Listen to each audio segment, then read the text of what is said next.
할렐루야. 네, 이 새벽에 나오신 여러분이 우리 주님의 축복과 은혜가 넘치기를 간절히 바랍니다. 자, 오늘 이제 에스라서 8장 후반절의 말씀은 하나님의 손이 에스라와 그 무리들을 도우셔서 그들이 안전하게 예루살렘으로 돌아온 내용을 우리에게 소개해 주고 있습니다. 자, 에스라의 귀한 길. 그러니까 우리가 바벨론에서 돌아온 포로로 보면은 이미 1차 귀환은 이미 앞에서 이루어졌고, 그리고 그로부터 한 50년 후에 2차 귀환자들을 이끌고 에스라라는 학자 겸 대제사장이 길을 떠나게 되는데, 그들은 길을 떠나기 전에 아와 강이라는 아주 큰 강가에 모여서 주로 유대인들이 많이 모여 살던 그 바벨론 폐사 제국의 그 아와 강에 모여서 그들은 거기서 하나님 앞에 기도합니다. 금식하며 기도하고 하나님의 지혜를 구하고 그리고 진열을 정비해서 출발하게 되는데, 자, 그들이 예루살렘으로 돌아오기 위해는 적어도 4개월에서 5개월의 긴 시간, 그리고 2000km가 넘는 긴 여정을 걸어와야 됩니다. 자, 거기에는 도적대가 많았다는 것입니다.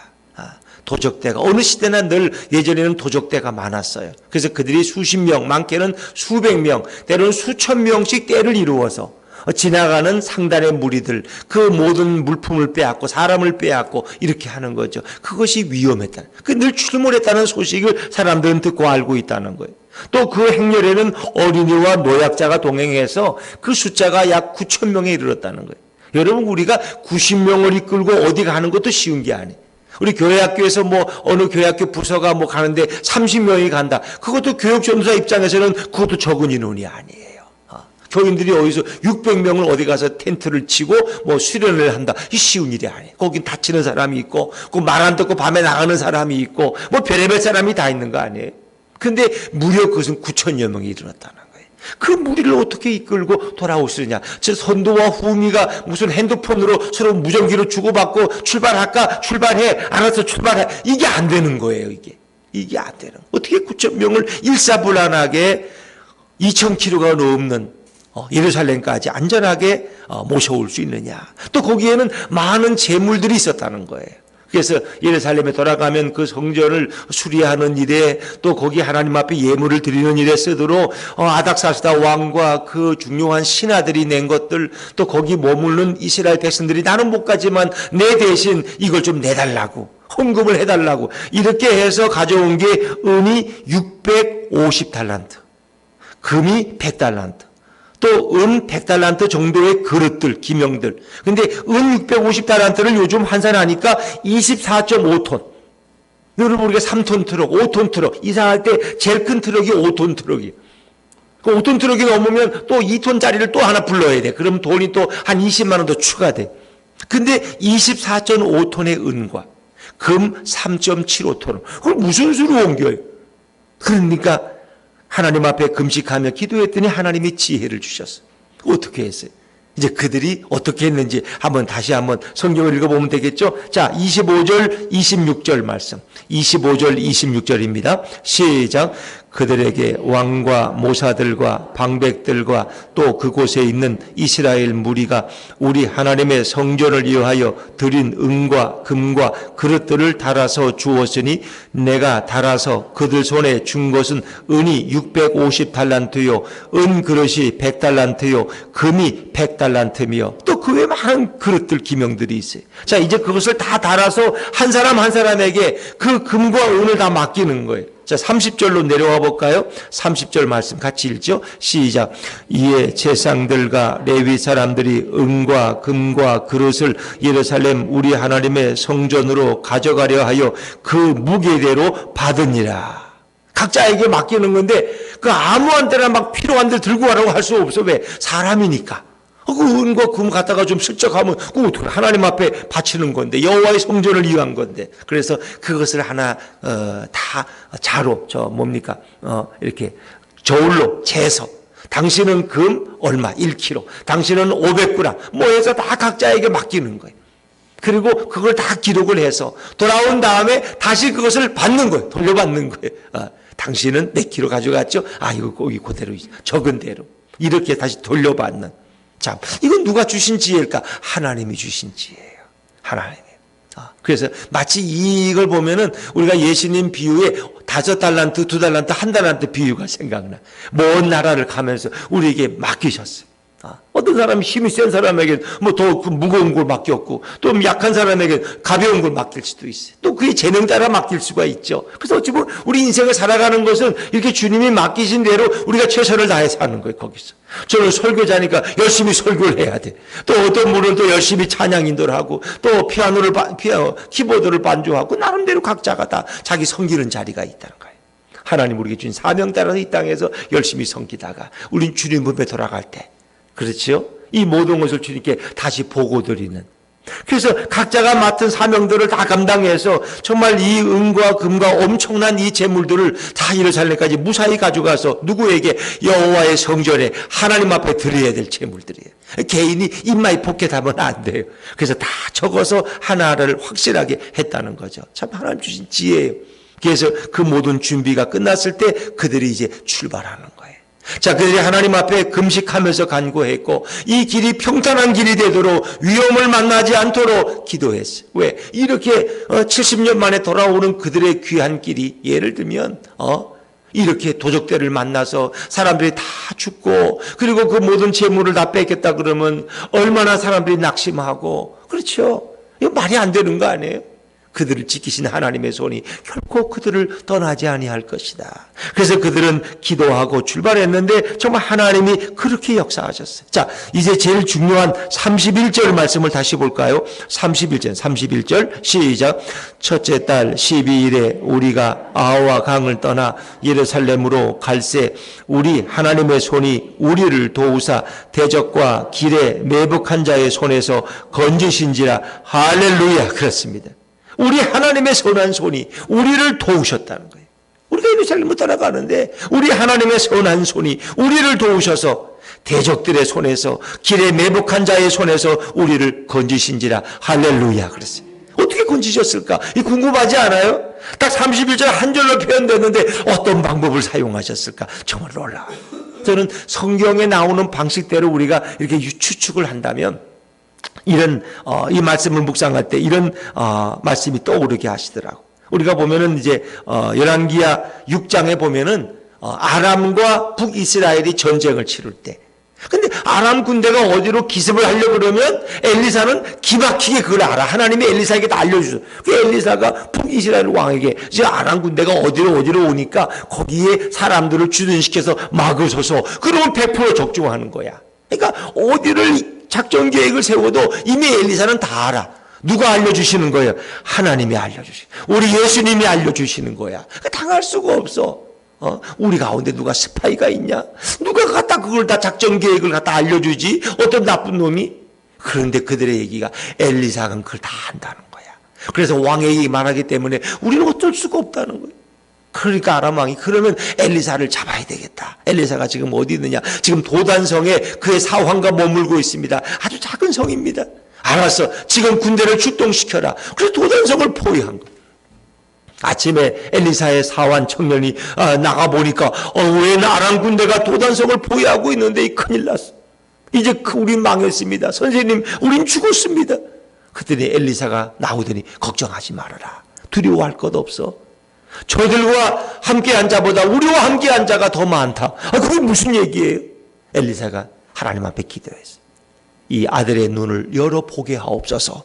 이 사환의 눈이 활짝 열리는데 보니까 더 많은 하나님의 불말과 불병거가 엘리사와 그 성을 둘러싸고 있는데 이 걱정할 게 아니야. 걱정할 게 아니야. 그 다음에 엘리사는 저들의 눈을 어둡게 하옵소서. 아람 군대 눈이 어두워져서 그들을 포위해서 그들을 끌고 저기 사마리아까지 끌고 가서 잘 먹여서 잘 입혀서 다시 돌려보내니까 한동안 그들은 너무 감동받아가지고 침입할 생각을 하지 못하는. 이게 하나님의 방법. 저 아람 군대보다 더 많은, 더 강한 하나님의 천사들, 하나님의 불말과 불병가들이 도단성을 포위하고 있고 엘리사를 둘러싸고 있는데 걱정할 일이 아니야. 우리가 하나님의 역사를 보지 못해서. 그래서 우린 그런 간증들을 우리가 어릴 때부터 많이 들었잖아요. 성사님이 어디 가서 일을 보고 돌아오는데 물이 너무 많이 늘어가지고 그냥 차가 물속에 진흙에 빠져가지고 움직이질 않아. 그럼 어떻게 해도 할 수가 없어. 할 수 없이 차 안에서 머물 수밖에 없어. 그랬더니 어떤 마을 사람들이 지나가다 그걸 보고 저 선교사님 차 속에 돈이 있을 텐데 저걸 뺏어야 되겠다고 해서 그들이 와서 뺏으려고 하지만 도저히 기회가 안 나는 거예요. 왜? 거기에 건장한 보디가드 총을 든 사람들이 6명이 지키고 있는데 어떻게 접근할 틈이 없는 거야. 그래서 접근을 못하고 그냥 지나가서 나중에 그들이 예수 믿고 회개했을 때 그 얘기를 하니까 목사님이 기절한. 어떻게 그런 일이 있었어요? 근데 그러고 나서 휴가를 해서 미국에 돌아왔더니 미국에 자기 절친한 친구 목사님이 그날 금요일 저녁에 이상하게 하나님이 내 마음에 당신을 위해 기도하라는 마음을 주셔서 우리 성도님들 6명하고 내가 기도했다는 거예요. 밤을 새워서. 그러더니 하나님이 그 6명의 경호원들을 세워주셔서 이 선교사님을 철동같이 시켜주셨다는 거예요. 할렐루야. 이런 간증들 우리가 많이 들었잖아요. 이건 거짓말이 아니에요. 좀 오늘 성경에도 분명히 얘기하죠. 그러니까 이제 이 대적들이나 도적들이 이 이스라엘 사람들이 돌아간다. 9,000명이. 근데 엄청난 금을 가져간다. 그래서 지켜보고 망을 보고 했겠죠. 근데 기회가 없어. 왜? 자기들보다 훨씬 강한 군대가 그들을 보호하는데 어떻게 틈이 없는 거야. 어떻게 공격할 틈이 없어. 밤에도 그들은 잠도 안 자. 그 저렇게 강한 군사들이 어디 있느냐 말이야. 그래 결국 그렇게 하고 보니까 시간이 다 지나가지고 그냥 예루살렘 앞에까지 오니까 이젠 더 이상 공격할 수가 없어. 돌아갔다는 그런 전설의 얘기가 있는 거야. 그들이 이상하단 말이야. 여호와 하나님도 어떤 분이냐. 우리 고백하듯이 나는 전능하신 하나님, 천지의 창조주를 믿습니다. 여러분은 매일 뭐를 고백해요? 나는 믿습니다. 뭘 믿어? 전능하신 하나님, 천지의 창조주를 나는 믿습니다. 좀 생각을 우리가 하고 좀 고백을 해야 돼. 그냥 애우느라고 세번역이니까 그냥 힘들어 우리는. 저도 그냥 잘 못 외워. 그래서 실수할까봐 보고 읽어 그냥. 이게 전능하사 천지를 만드신 하나님 아버지를 이기 쉽지. 나는 전능하신 하나님 천지의 창조주를 믿습니다. 이게 잘 안 되는 거야. 실수할까. 근데 우리는 그걸 고백해야 돼. 나는 전능하신 하나님 천지의 창조주를 믿습니다. 나는 그의 유일하신 외아들 예수 그리스도를 믿습니다. 우리가 믿는 게 전능하신 하나님이야. 천지를 창조하신 하나님을 믿는 거예요. 그의 유일한 아들 예수 그리스도를 우리는 믿는 거예요. 아침마다 고백하잖아요. 그래서 이 엘리사는 에스라는 이런 확신이 있었던 거예요. 이런 확신. 하나님이 그를 구하는 자에게는 하나님이 선한 손으로 도우시고 그를 배신하는 자에게는 권능과 진노를 내리시는 하나님을 알기 때문에 아닥사스다 왕에게 보병과 마병을 구하지 아니하고 내가 너무 구하려는 마음이 들다가도 너무 마음이 부끄러워서 하나님을 믿는 내가 어떻게 그런 군대를 구하지? 하나님이 보호하실 텐데 그래서 부끄러워서 구하지를 못했고 하나님만 믿고 의지했더니 하나님이 이렇게 안전하게 그들의 길을 인도하셨다. 할렐루야. 이게 주님의 역사예요. 이 시편에 다윗이 고백하잖아요. 그렇죠. 여호와는 나의 목자시니 내게 부족함이 없으리로다. 하나님이 내 목자인데 왜 우리는 이렇게 부족함이 많아? 그죠? 아이고 모두 좀 왜 부족함이 많아? 예수님이 여기 임재하시고 우리 예배를 받으시고 여기 옆자리에 앉아 계시면 된 거지. 우리 교회가 좀 교인이 더 많아가지고 좀 더 큰 데를 가야 되는데 좀 이 지역에서 유명한 교회가 돼 소문나야 되는데 자꾸 우리는 이렇게 왜 구하는 게 많고 부족한 게 많아? 여러분들 더 많겠죠. 가정에서 나는 집에 한 채만 더 있으면 좋겠는데 우리 손자 장가갈 때 집 한 채에 조소 보내야 되는데 이런 마음들이 왜 여러분에게 없겠어요? 그러나 주님이 함께 계시니 여호와가 나의 목자시니 내가 부족함이 없다. 그가 나를 푸른 초장으로 잔잔한 시냇가로 인도하시기 때문에 나는 더 이상 바랄 게 없다는 거예요. 내가 비록 사망의 음침한 골짜기를 지날지라도 해바름을 두려워하지 않고 주께서 나와 함께 하심이라. 주의 지팡이와 막대기가 나를 안위하시나이다. 나를 보호하신다는 거예요. 그래서 늘 그 주님의 목자 되신 주님의 보호에 감사하고 찬양하고 높여드릴 때 여러분의 모든 필요를 주님이 공급하시고 채우실 줄로 믿습니다. 우리가 위험한 순간을 만나도 하나님의 불말과 불병거들이 하나님의 천사들이 우리를 도우시는 거예요. 그래서 예수님 말씀에도 다 그 한 사람마다 지키는 천사들이 있다는 거예요. 천사들이. 그래서 연약한 자, 이런 믿음이 부족한 자들을 함부로 대하지 말라는 거예요. 그들을 실족하게 하면은 아예 연자맷돌을 메고 바다에 빠지는 게 속편하다는 거. 왜? 하나님의 천사들이 그들을 지키고 있는데 너희가 약한 자들을 핍박하고 시험 들게 만들면 하늘에 계신 아버지께서 그냥 있겠느냐 말이야. 그렇죠. 왜? 하나님은 천사들을 보내서 우리 한 사람 한 사람을 지키시고 보호하고 계시는 거예요. 그렇습니다, 여러분. 이것이 바로 우리 예수님의 일하시는 방법입니다. 우리의 선한 목자가 되시고 우리와 동행하시면서 이렇게 하나님의 선한 손이 우리를 도우신다면 무엇이 두려울까요? 우리를 도우시는 하나님의 손이 오늘 저와 여러분과 함께 하실 줄로 믿습니다. 그 하나님의 거룩한 손이 우리 가정을 감싸신다면, 그 하나님의 거룩한 능력의 손이 우리 아이들 하나하나를 돌보신다면 무엇이 염려될까? 우리 아이 미래가 걱정돼 죽겠어. 밥이나 먹고 살까 모르겠어. 걱정하지 마세요. 여러분이 더 걱정이야. 내가 볼 때는 그 아이는 걱정하지 마세요. 왜? 하나님이 천사를 보내서 다 보호하시니까. 욕심 많은 여러분이 더 걱정이지 애들은 걱정하지 마세요. 하나님께 맡기면 하나님이 도우시는, 하나님의 선한 손이 그들과 함께 하시는 거예요. 오늘도 하나님의 도우심을 확신하고 이 믿음으로 살아가는 저와 여러분 되시기를 주의 이름으로 축원합니다.